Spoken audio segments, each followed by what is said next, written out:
gives me such incredible cuteness and aggression. Like, her face is just, she's scrunkly and precious. And What is scrunkly? Like, she wrinkly and kind of like crusty and like really cute. And I want to stuff her in my mouth and kiss her to death. It's so real. Are we recording? Oh my goodness. Sorry, kids. Whoa. The green light is on. Yeah. Well, cuteness aggression is a real thing. It is a scientific phenomenon that can be studied. So, we have a lot of it. Yeah. We have a lot of cuteness aggression. There's a really cute cat on the internet. Her name is Gumbus. And I just love her so much. She's precious. Hello, everyone. Hi, guys. Welcome back to, are we still recording? A podcast on a podcast. That's us.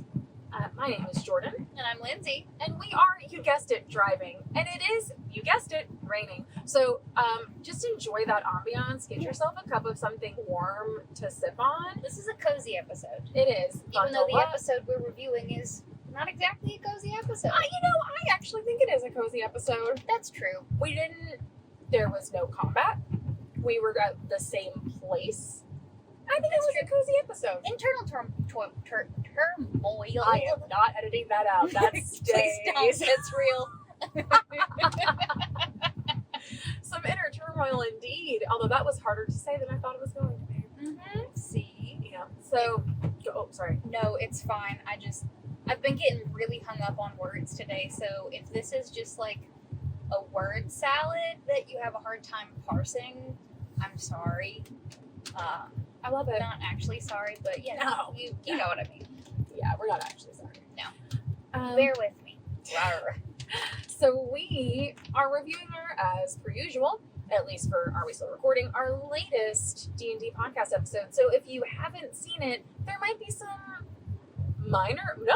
probably major spoilers. There's Pretty some major spoilers.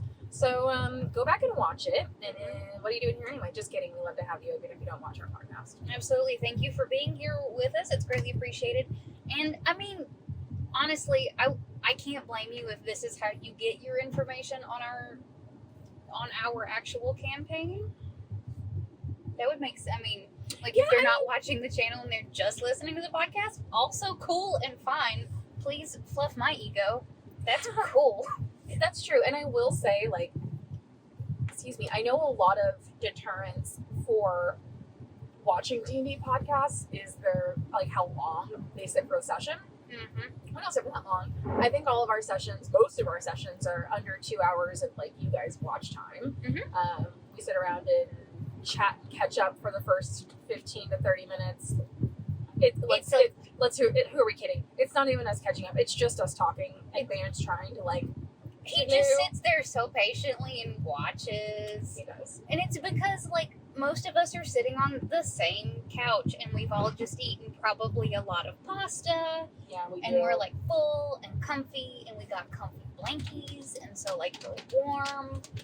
Our group does we call it D&D. It's Dungeons and Dragons and Dinner. So those of us who we play online because not all of us are in the same location, and not all of us are in the same location. So those of us who are, we'll get together. Our lovely used to be Rue, now Runeberg, cooks us a nice meal, and we all get to hang out and catch up. And sometimes we play board games beforehand. Yep, it is truly, indeedly, the highlight of my week. I saw you laugh every single week. I saw you laugh at me. What did I say? Oh no! So you said Dungeons and Dragons and dinner, and I thought Dungeons and Dragons and dinner and drive-ins and dives. So D. So many D's. All the D's. I said it. I'm keeping it. You're welcome. It's staying in. You're welcome. Mm-hmm. All the D's. So if you think that's weird, that's on you. Triple D. That's what we're calling it now. Oh my God. I apologize for nothing. I'm loving it.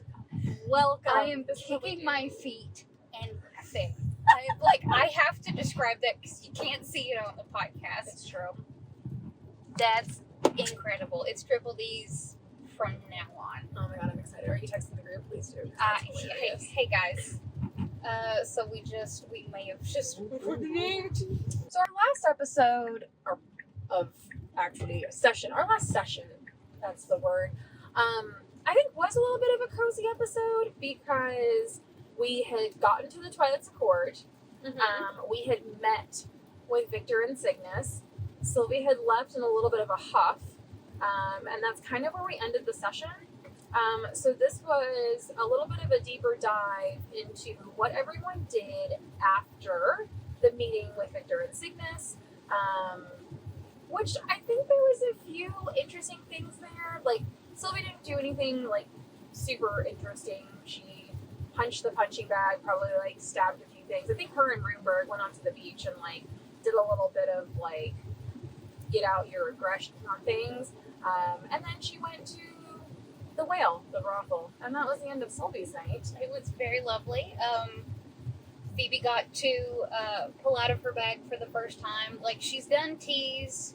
Teas are kind of the thing, but like it's getting progressively more difficult to like make tea on the run in the midst of the apocalypse. Sure. So, like a better transport method for herbs quickly and fastly is if you roll them in paper and smoke them like little herbal cigarettes. So she also went to the garden. She went to the herb oh, garden. oh yes, and I met the most lovely little old woman. Which I don't think we ever had a name, did we? We did not get her name, or we did, and I forgot because it's been a couple days. That's fair. I think I suggested she was named Marilyn. I don't think that was actually what Man said, and so I might have said that, and maybe it just got stuck in your head, and then we didn't ask. Yeah, no, us get sidetracked. Never. No, that doesn't happen. But yeah, got to see the garden of the Twilight Court, and got to help a little old lady do some gardening, and help in the community garden at the Twilight Court. Yeah, it was a community garden. That's so cute. Like, that's really nice, and I enjoy it a whole bunch. Yeah. And I got 3 cinder petals and I 4 forgot sneak about roots these. or stealth roots or something. There's a name, and they're in my notes, but I don't have my notes. I think it was sneak roots. But you're right. It was Yeah. We're driving. We don't know our notes. I've got stuff to make stuff with. So I forgot about the cinder petals. I really liked your idea of the salve, by the way, but the woman was pretty insistent. Yeah, it it would explode. It just does damage. Yeah, because like it reminded me of like Tiger Balm or like Icy Hot. Like Yeah. put this in a salve, and it's gonna make your arthritis feel better. I love it. I think that even though she said that, if you get a few more cinder petals, and I understand that by she I mean Mans because he's our DM, I think it's still worth giving it a shot. Maybe what you can do is after, because she said to make a tea, right? Like She said make it into a tea, oh yeah, and then you will breathe fire. yep. She's a bad heartburn or something like that. Yeah. But what if you take the used tea leaves and then make a salve? Interesting. I think that, they wouldn't be. Yes, I just clapped into the mic, and I hope that wasn't ridiculous. That's okay. Because I'll turn the maybe volume down then. making them into a tea first will kind of like make them a little less volatile, make them a little less explosive. Yep. And then I can turn them into a nice warming salve for our darling old gardener's bones. I love that. Yay! And then she got those 2 herbs and then just other herbs to make her herbal cigarettes. Yes. So we're it's the darkest timeline. We're smoking cigarettes. Smoking cigarettes. And apparently Grimoire actually went out and bought a pipe so that he could smoke the herbs that Phoebe suggested to him, and made him a nice little like sachet of them so that he could smoke them, so that he could get in touch with Honorian, also known as Balby. And they just sat on the porch and smoked pipes together. The sweet tie-in with Mugwort and Rue. So Yes. Mugwort is Lyndsey's, essentially her C1 character. Yes. So it was super cool of Mans because I came in campaign 2 and I didn't have a campaign 1 character. And so when spoiler alert, when the tie-in happened, I needed a 15th level character to also play with the campaign 1 guys. So I made Mugwort, who was a wild magic barbarian, Yeah. and she was a baddie. And one time she headbutted an angel off of a cloud. Because she was I never say the word right. She's not a centaur. What is she? A fawn. Oh, okay, then that wasn't what I was thinking. Satyr Okay, or fawn. Satyr. That's the one that I can never Yeah. say. Okay, I was like, I can say fawn. Yeah, it's fawn. But like satyr is like they're technically different. They are technically different, and I Okay. think that in the D&D handbook they're fawns. I'm pretty sure. Okay. I could be wrong. Oh, it doesn't matter. I just couldn't remember. I mean, at least it doesn't matter to me. I wanted to have hooves so that when I kicked things, I could kick things with my little hoovesies. I like it. So yeah, Muggs was the coolest. And she died bravely. She did. She died a hero. Rest in peace. Rip in peace, Muggs. I love you forever. Yeah. If we could put like a little still on the screen right here. If you could give me some art, I'll It make doesn't happen. exist. It just needs to say Rip Muggs. Just like a terrible like paint thing that I put in there. Exactly. I got you. I got Okay. you. Yeah. Yeah, and then Rue. I mean, it's RUE, Yes. so it's technically Rue from Campaign 2 as well. Mhm. Well, I guess Months was Campaign 1. Sorry, but Rue from Campaign 2. But that what a sweet tie-in, and Yeah. how lovely And like I could be wrong about the uses of different herbs, but I'm pretty confident in what I said. I think it's fine. I'm pretty solid. So basically, Graymore then smoked this herbal cigarette. Wait, oh yes, he put it in his pipe. Mhm. He literally put it in his pipe and smoked it. But he had like it. He got to see Baldy. Yeah. Yeah, and just sit on the porch. Like that was That's that was wholesome and that was cozy. And like it gave me the very vivid picture of like sitting on like the balcony of a beach house, Yeah. like with your friends, Same. and just like listening to the waves and just like having a drink. Yep. And that was nice. It was nice. And then Galileo felt the pull of what he suspected to be the last shard of the beacon. Indeed, he did. And him and Raj talked too. Oh, they did. And Raj asked Galileo, like, would you do anything different? Yeah. Yeah. And when he died, if he felt peace. Yeah. Yeah. It's And- getting heavy. It is. And then I think that was what Raj did for the night, was talk to Galileo, wasn't it? Yeah. And then Runeberg, I think, just fought on the tummy with me, sort of thing. Actually, I think he also came to the brothel with me. I mean, that would make sense. I think he did both. But, and then we flashed. This was a Lyndsey heavy episode. Hi, guys. And then we flashed, and Victor, and Bill, but Yeah.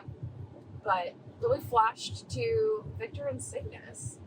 And the beacon was calling out to us, Yeah. specifically, like the way that I envisioned it in my head was like hearing your baby crying from down the hall in the middle of the night. Like that's the vibe that I brought into that situation, and Sure. then not being able to soothe it, Sure. and the cry of that baby making you more anxious. I don't have a child, I'm making assumptions. But like that baby crying making you more anxious, and then you make the baby more anxious. Yeah. And so like it's just like this loop of like, I don't know how to help you, but you are in essence screaming. Yeah. And telling me that something is wrong. And like that's kind of the angle that I came at it from. Yeah. Oh, and then it was canon that Victor came out in a He was kimono. wearing a kimono. Hilarious. Yes. Like it, yeah. Hilarious. But yeah, like it was a lot. And like I had a point and I forgot what it was. Sorry, I was talking because there was like loud sounds. That's okay. I didn't know if we were going to be able to hear on the mic or not. But, yeah, so Victor woke up a little bit later and basically kind of tried to help comfort you, because it was kind of, you guys flavor Victor's paladin aura to kind of help with Cygnus's anxiety and Yeah. fear. It's and soothing. Exactly, and it wasn't working. And so like that like also worked her up, and like that's kind of how it's been, like, and that's how like we've like been playing it when we've discussed what is going on for the last 100 years, it's like Victor is the logic side of the coin, and Cygnus is the heart side of the coin. And being the heart side of the coin comes with a lot more like emotions that are difficult to deal with, and not knowing how to not being good at processing them, and not ever being taught how to properly process them. She was given the opportunity, which she selfishly and self-righteously turned down, which was a mistake. But it's storytelling, baby. It's showbiz, baby. And so the beacon is something that like they had worked for a very long time to gain access to, so that the Accord, specifically Victor and Cygnus, can outrun the Raven Queen forever. That was the goal. That was the plan. That's what Cygnus wanted. And that's the entire reason that they had the beacon, and were keeping it and studying it, and, you know, having people work on it, figuring out the process of consecution with it. And then this automaton shows up, and it's one of his pieces. And it's like, oh, so I have to, and like Cygnus was very apprehensive about giving it up. She did not want to give it up at all. But, you know, Victor kind of shook her a little bit and said, like, it's all going to be for naught if we don't do this, basically. Like, it's, what have we built if not to do this at this time? And, like, it's a hard realization for her, and, like, it's very painful. And I have been thinking about it literally all week. Not to be cheesy about it, I wrote a poem about it for my creative writing class. Did you really? I 100% did. And in the poem, like, I basically, like, I apologized to Cygnus for giving her all of my grief and all of my anxiety, and for making her carry that and making her life worse. But I ended it with, like, so let us face the calamity together as creator and creation, and put on a brave face, my love. Aww. I love Cygnus, and I love Phoebe. They're two different facets of me. Shards, if you will. But, like, Cygnus was my first D&D character, and I love her in a very specific way. So, like, and, like, the realization that I told this story with her because it's a good story. Yeah. Like, has ramifications for her character, and knowing that I did that willingly. But, like, we've talked about it before, like, you work through the things within yourself that maybe consciously, maybe unconsciously, that, like, you can't really work through in the real world. No. So you hand your imaginary being this thing that you have that you can't carry, and you say you carry it, and Sig didn't carry it well. I'm waxing poetic here, obviously, but she didn't carry it well, but she has the opportunity to make it right in the twilight years of her life, and I think that that's really important to make it right now, even when it's hard. Yeah. Even when it's really hard. Yeah. Yeah. I've talked a lot. That's okay. This was again a Lyndsey heavy episode with both, you know, Phoebe's new developments, and then this whole thing with Victor and Cygnus was a very big part, because again, we didn't really get, like, you guys told us what Victor and Cygnus were doing, but you didn't really tell us anything about why you were doing it. Yeah. Or what your goal was to do it. So this was kind of how we as players also learned about what your guys' plans were. And so then after Victor kind of shook that, like, realization into Cygnus, you know, the night ended, we had the morning, and we had our actual C3 characters, sorry for the beep, our C3 characters, Sylvie apologized for just, like, taking over the conversation the night before because she got angry. And she was like, I'm frustrated that people keep asking us, like, are we okay with dying for this? When, like of course. We're signed up. Yeah, like, of course she is. Like, this is so much more. But, like, felt bad that she had talked for everyone. Jordyn felt bad that she just, like, interrupted everyone and didn't really give everyone else the opportunity to, like, speak. So, made sure to sit down and made sure every person was okay with it. And, like, made sure that Galileo was okay with, one, like, is he okay if he can even die? Or is he okay, like, is he okay with dying if he can die? And is he okay if he can't die with being put behind the divine gate? Like, and what are we going to do? And then Matthew coming in with the one-liner of the century. Ugh, I know. We'll just have to come get you. I know. I could have punched him. I mean, it's what Jazz and Eldaron did for Mads and Rundar. Spoilers for C1. Like, they spent the entire next 100 days going back to get them. Yeah. So, I mean... That's what friends do. We will always come back. Period. Point blank. Like, and that is... I think that's beautiful. Yeah. That's all I have to say. I just think that's really beautiful. Yeah, so I mean, we all talked about it, and like, you know, Sylvia and Phoebe had to like kind of decide, like, that's actually one thing I have to do next session is try to send a message. Yeah.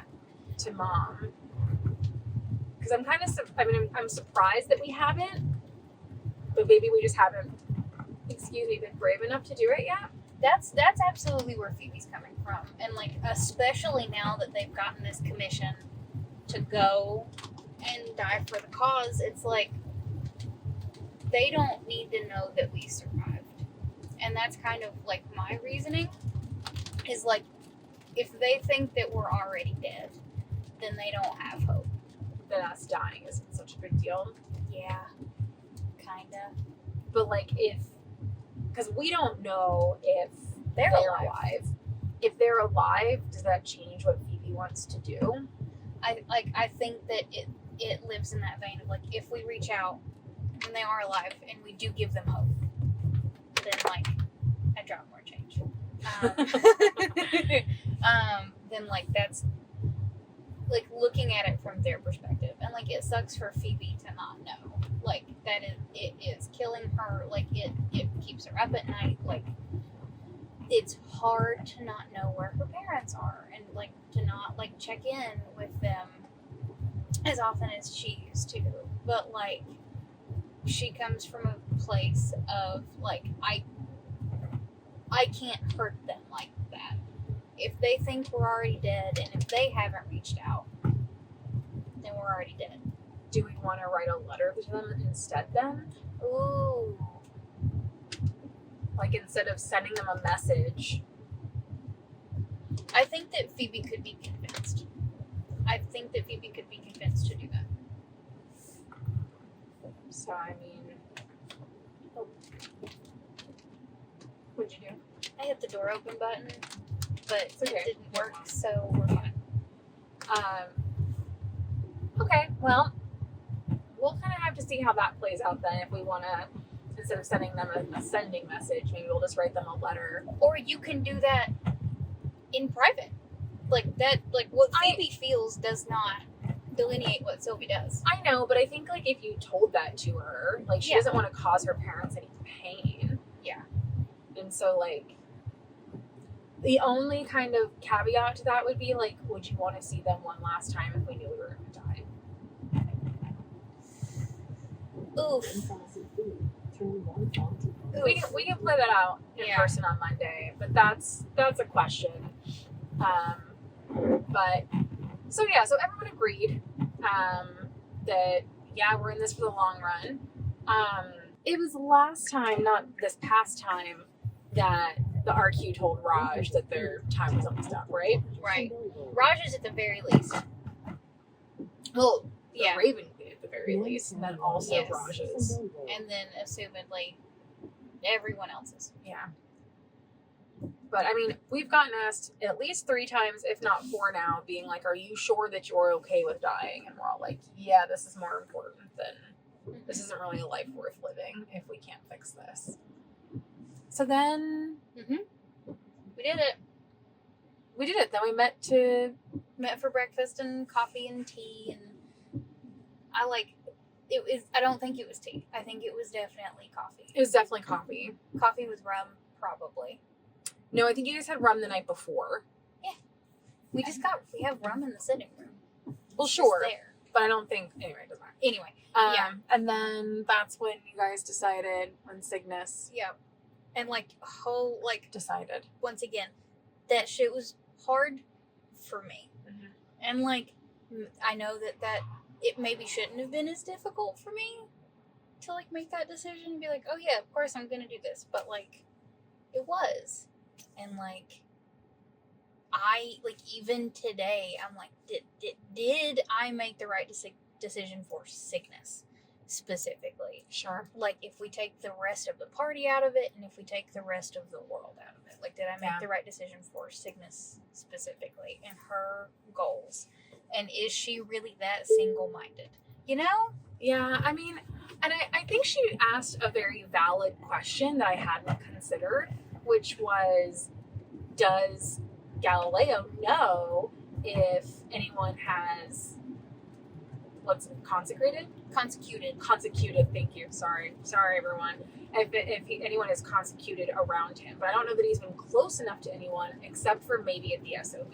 Yeah. And man said no, he hasn't felt that. So things are souls are not passing, assumedly souls aren't passing through him, even though we watched a soul pass from into the Luxon and out Right. the night before. So it was working and it was active. But does it still is it inert now, or because he is completed, is it functional? I don't know. And I had a moment of secondhand grief because there were members of the Twilight's Accord that are consecuted, that are in the field and on ships, and they're expecting to come back. And did I just take that chance away from them by doing this? Isn't it just a proximity thing, or is it not proximity? It's proximity. Okay. It's within 100 miles. So when Galileo leaves the Accord, he'll be out of range. Right. Unless we send our entire army, which is entirely reasonable, and we could do it. Maybe just not for the stealth mission. No, We do have a stealth mission ahead of us. we're sending you guys. Do you guys not understand the concept of stealth? No, we're both plate wearers. Okay. Get the fuck away from me. Thank you so much. Jeez. You can just see you look back and there's I think a couple hundred Twilight's Accord paladins are just Oh my God. sneaking behind you. Creak, creak, creak, creak. That's just my niece. Oh, shit. Yeah. But so we did do the thing Yeah, Cygnus did. with Victor's help. Sure. And talking with Galileo and seeing that he seems true-hearted, Sure. and that okay, this is the way forward, and maybe we have the beacon for a reason, and maybe the reason is to make it right. Sure. There are 2 things that I do want to discuss after the whole thing. Yes. So the first, I thought it was really interesting, and it definitely irked Sylvie because she put her hand on Galileo's shoulder at one point. Yes. Because I think Cygnus referred to him not as a person, but as a thing, and that he was going to become, you were going to make him a prime. Yes. It was all very like he doesn't matter. Yes. And that made Sylvie want to that's why she put her hand on his shoulder and just be everyone's on the same page with this. Yeah. We're looking at everything. You guys are on the same team. I think that she Cygnus was trying to be impersonal. Yep. Off the get. Mm-hmm. Just to be maybe I can still keep this thing.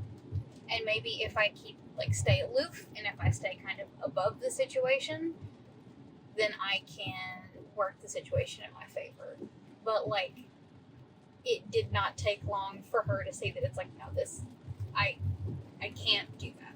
Okay. And that's not the right thing to do. Okay. And like, the primes, like, Cygnus does not like the primes. Cygnus does not like any of the deities. Sure. And so like, it feels counterintuitive to make another one. Well, she's not making another one. Yes. He is a prime. Yes. He's just not whole. But like, not giving him the last shard of himself is not making him a god. Yeah. Like, I understand, like, yeah, in like, he doesn't have the abilities or the livelihood. He can't just like do it. Right. Yeah. But like, he is a prime deity. And you're just like, it feels very like, I don't know what the word is I'm looking for, but just like, she's like basically would be keeping a part of him hostage and like just imprisoning him. Yeah. And like that, unfortunately, that is a word that ran through my head. Yeah. And like, that's one of those, because like, again, like, it's, the story that I'm telling isn't a comfortable one to tell. Sure. And like, did I make my own bed and now I am sleeping in it? Yes. Sure. Absolutely. Is she still my favorite thing I've ever made? Yes. Sure. But like, it's like, oh, we can just keep this and use it to make a deal. Maybe. But like, that also, like, that didn't feel good. And like, I think that might have been one of the times when Cygnus was like, you're going like to herself and like, you're going too far. Yeah. Like, you are losing yourself to this goal. Yeah. And you can't go that far, because that is like, that's past the line. That's past it. And I think that that's also kind of like one of the things that was like Victor was trying to communicate. It's like, you're about to go too far. Yeah. You're about to overstep, and you need to come back. And if you come back, we can fix it. But if you keep going, we can't. Yeah. So, I think that's fair. It was definitely clear that it was not a decision easily made by Cygnus. no. And like, again, I'm sorry for talking so much. You don't have to apologize. Again, this is literally why we do this podcast. One, and two, like, It's a podcast. it's podcast. It's fine. It's fine. One of us has to talk. One of the two. Otherwise, it's going to be the most boring podcast ever. Turn it on, and it's 45 minutes of silence. Just the rain ambiance in the back. That exists, and it's called Spotify Rain Sounds. Yeah. But I mean, yeah. So like, that was like, it was impersonal on purpose. That was like Sure. Cygnus's last line of defense. Sure. That makes sense. Yeah. That makes sense. I mean, that was one question. The other question I have is, I asked Mans to ask you guys, because with Sylvie's insight previously of 26, Jordyn is pretty convinced that Cygnus and Victor are dying. I mean, we're old as fuck. And that's why I was like, we're old. You're old. I mean, Cygnus still has technically another 20 years in her at most. Yeah. Before the old age gets you guys. Yep. Victor technically should have been dead 40 years ago, depending on what source you looked at. Yeah, I don't know how we did that, but we did it. Yeah. I was like, Um, he is the oldest tiefling known Yeah. to man. Because you're both about 120. Yeah. Or so. 130? Cygnus is 130-ish. Because it's been 100 years since C2. Yeah, and I think that she was like 28-ish in C2. She was not that sounds old, right. but like older. That sounds right. And then Yeah. Victor, I don't know how old he was. I don't either. But he's old now. And Cygnus is old now. And like, that was kind like, the beacon was like, I've got it figured out and I don't have to worry anymore. Yeah. And I don't have to scramble anymore for like, how am I going to evade the Raven Queen at the 11th hour? Yep. It makes sense. I mean, it makes sense too why you guys were looking for a different out. Yeah. But I was like, Jordyn thinks that Victor has to be like dying just because of how old he is. Yeah. But And like, full stop. And I don't want this to be spoilery, and if it is, cut it out of the podcast. But like, when Victor goes, Cygnus does not stay. Like, she doesn't want to be alone. sure.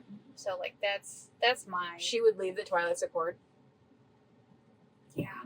Because, like, we're assuming that, like, this is it. Probably.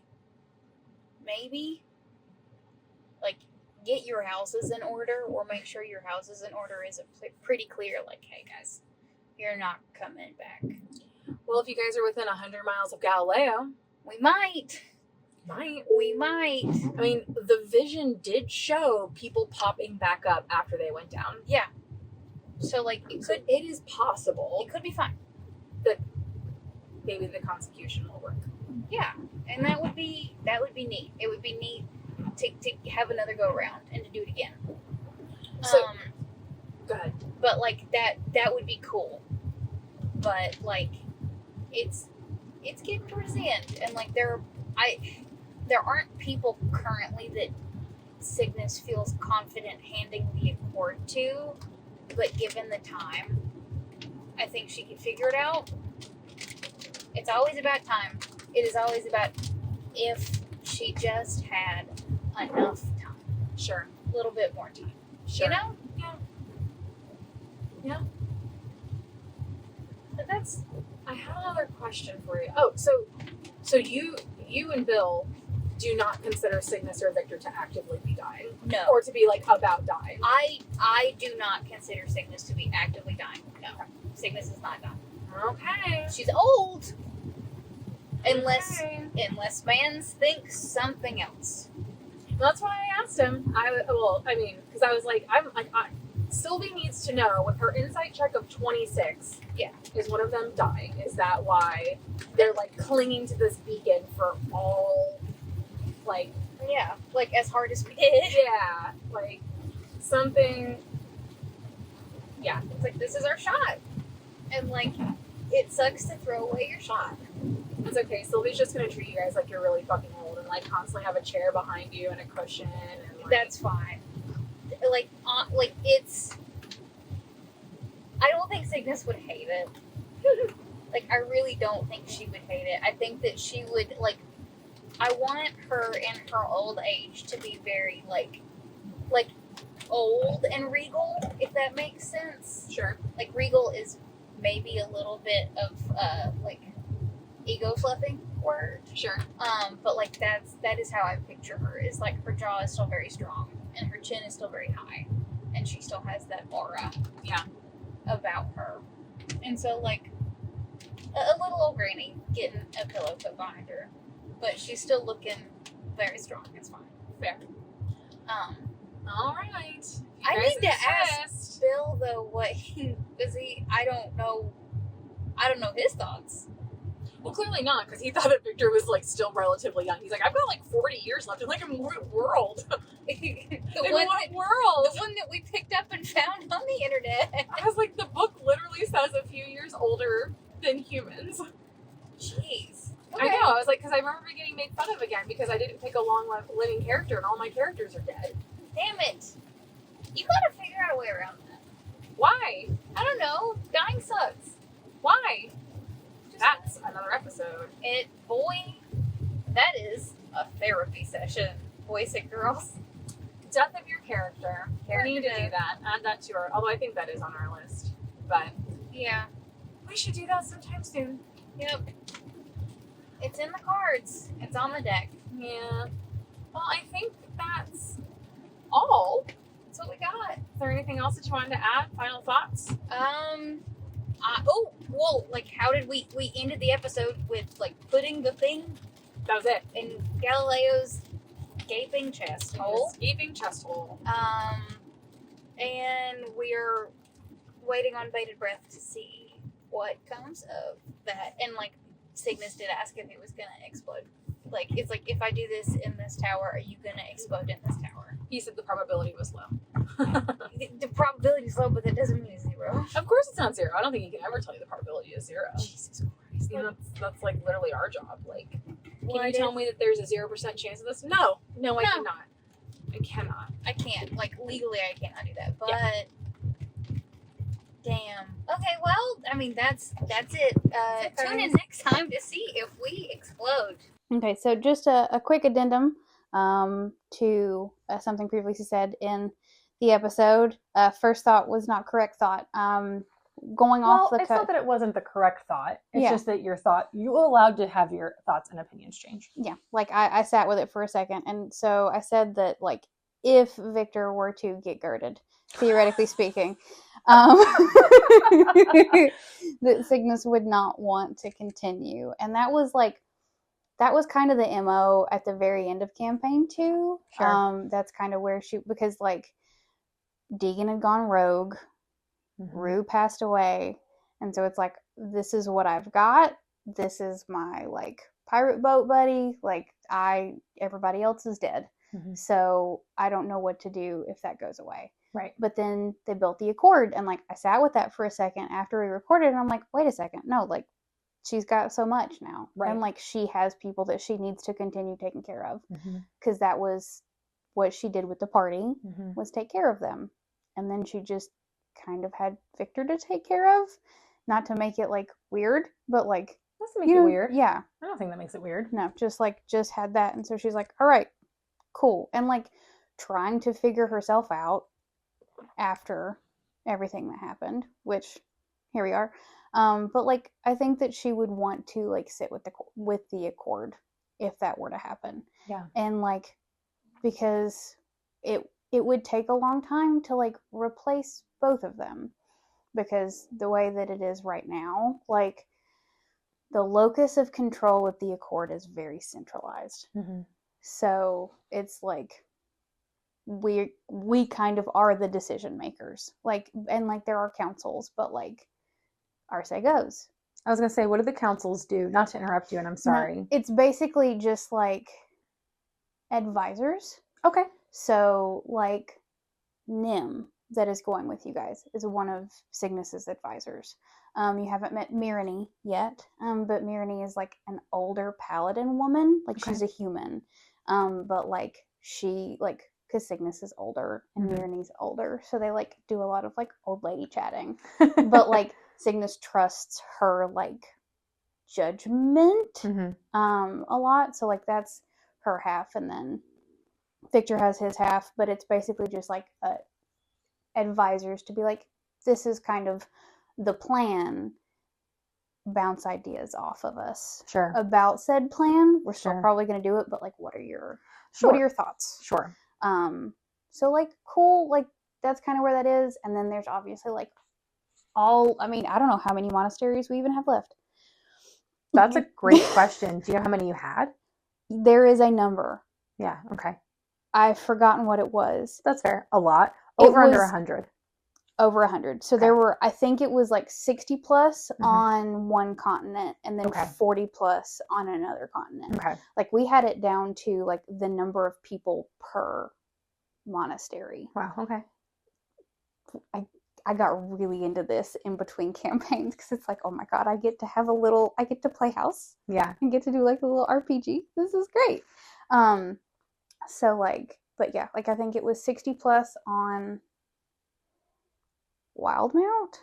Okay. And 60 plus on Teldore. And then 40 plus on Wildmount. Yeah. Is there any on Marquette?